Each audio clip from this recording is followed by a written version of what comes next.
using AI to make music, you need to hear this. So the RIAA, the Recording Industry Association of America, which represents the major labels in the United States, has sued two AI music generative platforms in the past couple months. One is Suno and the other one is Udio. Basically, in both of these scenarios, the RIAA is saying that, look, you guys have AI generative models which are listening to a whole bunch of sound recordings that are owned by members of the RIAA. This is major labels like Sony and Universal and Warner Brothers. And in turn, it's doing something in terms of either creating a copy or otherwise, leaving an impression of those recordings in order to generate things that are thematic or something else. So this is one of the kind of first big picture things that we're seeing in the realm of AI generative music. And the big question that is being posed in both of these cases, which federal courts have not yet decided yet, is whether or not AI developers are required to get permission from copyright owners, and that's the owners of sound recordings and musical compositions, when they train their AI models. So, interesting from the standpoint that we have these two companies are basically, they've come back in these lawsuits, Suno especially kind of in their response basically said, look, what we're doing is creating original songs and vocals. We're not creating copies of the sound recordings that we're using to train our models. Rather, we're using this technology to kind of leave impressions on our system as to what works, right? What makes a recording a hit? What is it about a vocal cadence, a melody, or things like that? It's not, an AI platform where you can just type in the name of an artist and it's going to mimic that artist and have something sound like that.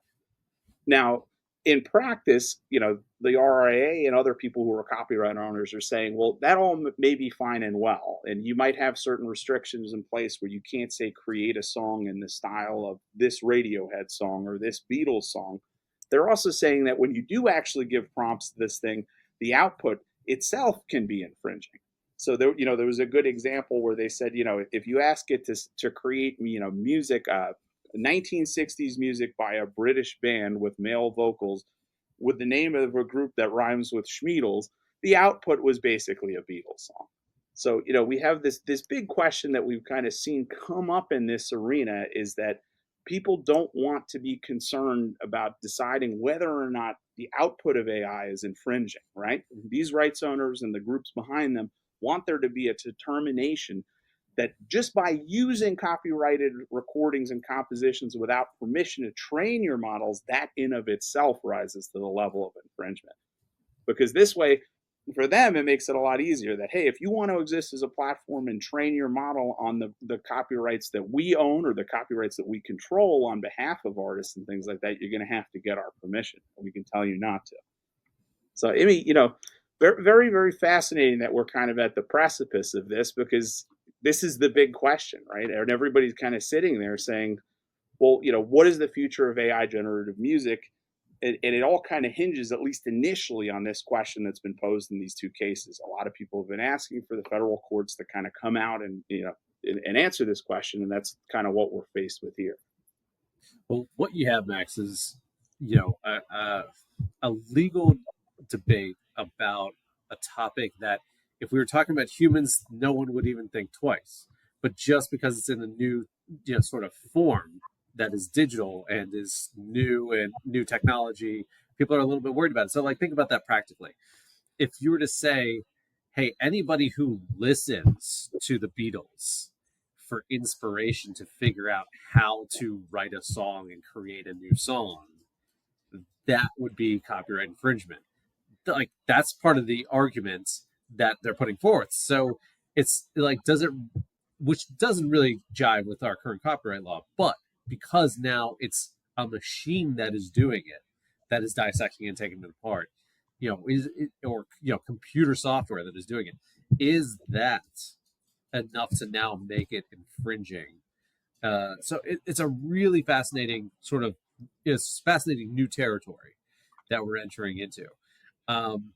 Honestly, I don't really know how this will shake out, but it does seem like the industry, the Copyright Office, legislators, I think everybody is slightly on the more weary side of allowing this to just be blanket fair use to use AI, right? Because I think the limits of, they haven't really tested AI to know what it's capable of doing. They don't really know its limitations yet. So I think everyone's a little bit hesitant to say, oh, okay, yeah, sure, you can train your models with our material, and that should be fine because that's just like a human listening to something and doing it. I think they're a little bit more nervous about whether or not the software is capable of taking pure copyrightable elements of those materials and putting them into something new. And they don't want to have to go, like you said, they don't want to have to go through every single work product and say, is this infringing, is this not infringing? It should be much easier by saying, if this was generated through this process, it is automatically at least contributorily infringing, right? So I think that's where we're at. And it's a matter of like, this is more of a public policy question. Which route do they want to go? What do they feel safer about doing? What is going to affect the business the most, right? What will be the most hindering? And I think for a lot of musicians, nobody wants people to make it so easy to make a Beatles song, right? By just ripping off, automatically using technology to just kind of rip it off and recreate it. So I feel like people are being a little bit more conservative, not that they shouldn't be. I think they're justified in doing so at the moment we're in. That's so it's the wild west a little bit. Well, I think you hit on something important there, which is a lot of these platforms have kind of said like, hey, music should be for everybody, and everybody should be able to generate music, even if you can't necessarily write song lyrics or sing or play an instrument. And that kind of flies against the face of what we look at in terms of what is protected with copyright, right? Which is the expression of an idea.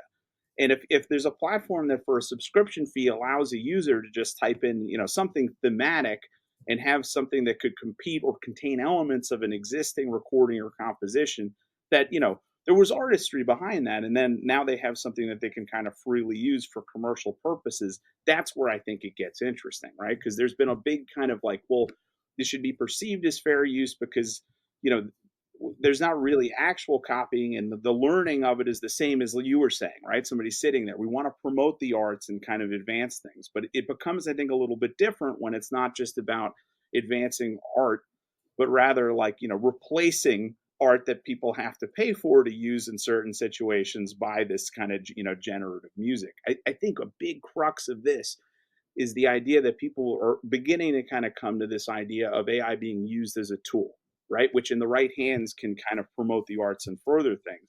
But when it becomes not somebody who's a musician sitting there trying to figure out kind of what should I do next in this song? I can't, what key should I change to for this bridge? But instead, I don't want to sit down and write a song. I don't want to license a song. So instead, I'm going to go on this platform and say, hey, write me a song, that's gothic in mood, that has a BPM of 100, BPM per minute, with male vocals and synth, right? That kind of stuff, I think, could kind of happen pretty quickly and easily here. I think that the big thing that we have to look at is how do we weigh these two large concerns, right? Is that we want to use this as a tool that can promote the arts, but at the same time, we don't want it to eviscerate the hard work of singers and songwriters, the money that they derive from their creations, and we don't want to be faced with a situation where all of a sudden, not hundreds or thousands, but millions of works can be created, that then you're going to have people arguing over whether or not they infringe original works, are kind of inputted. And, the idea that these systems are simply sitting there and kind of, listening, that's the big kind of crux of it, right? Is that it's not copying because the AI system listens to it and it creates, a remembrance of the song, right? Well, it's not like somebody sitting there and listening to music themselves, right? It's imagine somebody who has a phonographic memory, listening to music, right? So obviously a lot of individual elements to it will kind of stay there, but very, very big question. I think it'll be interesting to see if it's, if we have something where it's a split in terms of the federal courts and it moves up to the Supreme Court and there'll be legislation later on. But it's, for a long time, this has been the question, right, that people have had of the legality of it. We've had the Copyright Office come down and already say that nothing purely generated by AI can be copyrighted, right? There has to be some human element to it. There has to be some human authorship to it. So that also then begs the question of, kind of how does it work with this generative stuff if there is no kind of human interaction? So then everything, is it public domain by default? If you're sitting there using a platform and paying for it to generate music to use in your own content, does that mean if it's just created by the platform, is there no copyright in that work, and the song that you've created that can then be used by anybody else?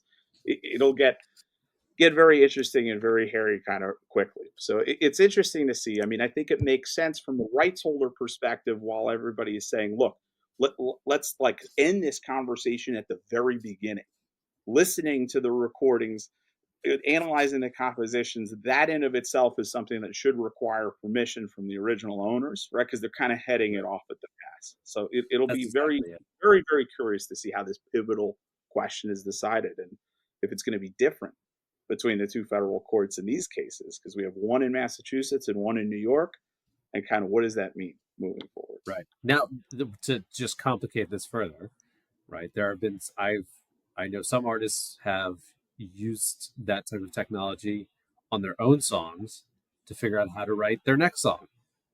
So what is the situation there, especially if they don't own their publishing, or if they co-own their publishing?